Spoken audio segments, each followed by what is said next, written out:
अस्सलाम वालेकुम स्टूडेंट्स। आज का जो हमारा टॉपिक है वो है ज़ूलॉजी एंड इकोलॉजिकल पर्सपेक्टिव, जो कि हम मिलर और हार्ले की बुक से चैप्टर नंबर 1 से पढ़ने लगे हैं।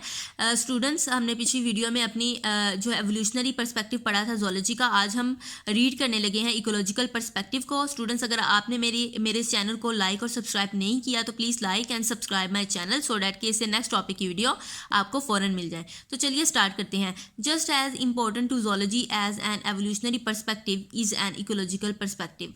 एवोल्यूशनरी पर्सपेक्टिव की तरह इकोलॉजिकल पर्सपेक्टिव भी ज़ूलॉजी का बहुत अहम है। इकोलॉजी का जो वर्ड है वो ग्रीक वर्ड से निकला है, ओकियोस हाउस, और लोगोस मीन टू स्टडी। इकोलॉजी क्या है? Ecology is the study of relationship between organism and their environment. Ecology relationship है ऑर्गेनिज्म का अपनी इन्वायरमेंट के साथ। Through our history humans have dependent upon animals and that dependence too often has lead to the exploitation. आपको पता है कि सदियों से जो है ह्यूमंस जो हैं वो डिपेंड करते आ रहे हैं एनिमल्स पे, और ये इनकी ज़्यादा डिपेंडेंस एनिमल्स पे ज़्यादा डिपेंडेंट की वजह से क्या हो रहा है, एनिमल्स को अनफेयरली ट्रीट किया जा रहा है। We depend on animals for food, medicine and clothing. हम एनिमल्स पे डिपेंड करते हैं खुराक के लिए, मेडिसिन के लिए और क्लॉथिंग के लिए।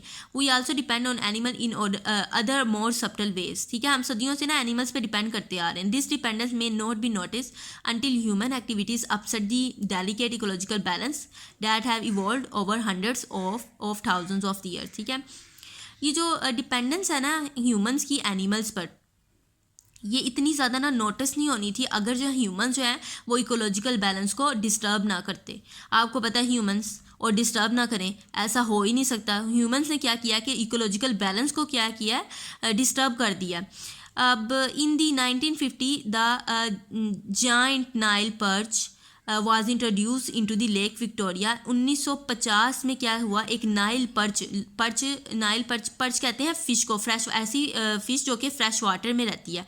ठीक है, और with the high spiny dorsal fin, जिसका जो डोर्सल फिन होता है वो हाईली स्पाइंड होता है, स्पाइनी होता है डोर्सल फिन।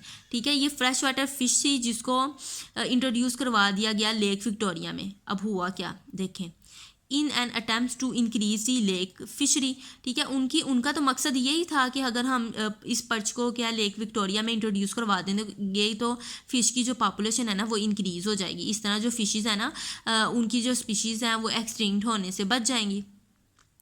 उनका जो था मकसद बिल्कुल उनका ऐसा मकसद था कि पॉपुलेशन फ़िश की इंक्रीज की जाए। लेकिन हुआ क्या, this voracious predator reduce the cichlid population from 99% to less than 1% of the total fish population.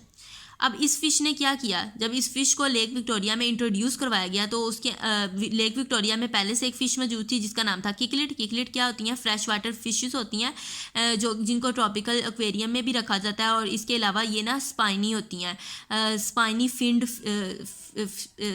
Fishes होती हैं, फ्रेश वाटर फिशेस। ठीक है, ये भी फ्रेश वाटर फिश है, ये भी फ्रेश वाटर फिश है। इसको इंट्रोड्यूस करवाया जब, तो क्या हुआ, इस फिश ने क्या किया, रिड्यूस कर दिया पॉपुलेशन को ऑफ किकलिड्स की 99% से भी ज़्यादा।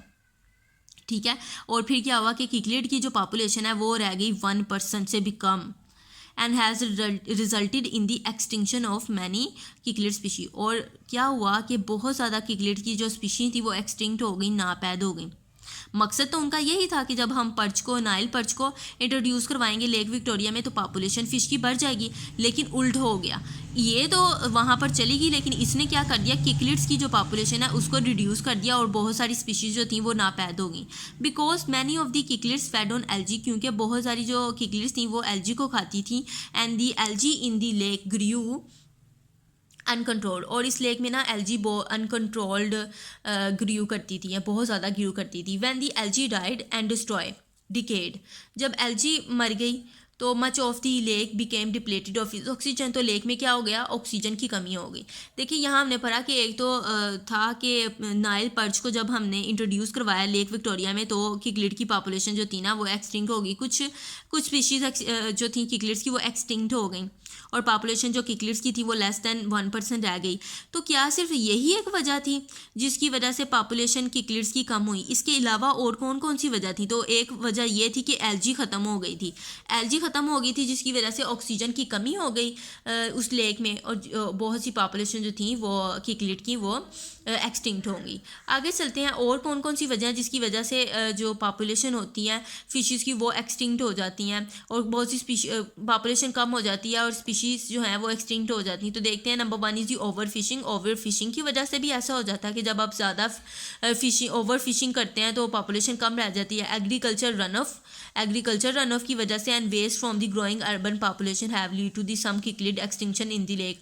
और क्या हुआ कि ओवर फिशिंग की वजह से, एग्रीकल्चर रन ऑफ की वजह से, और ऐसा जो वेस्ट मटीरियल जो कि अर्बन पॉपुलेशन की वजह से आ रहा था, उसकी वजह से क्या हुआ कि बहुत सी किकलिड की जो स्पीशीज़ थी वो एक्सटिंक्ट होंगी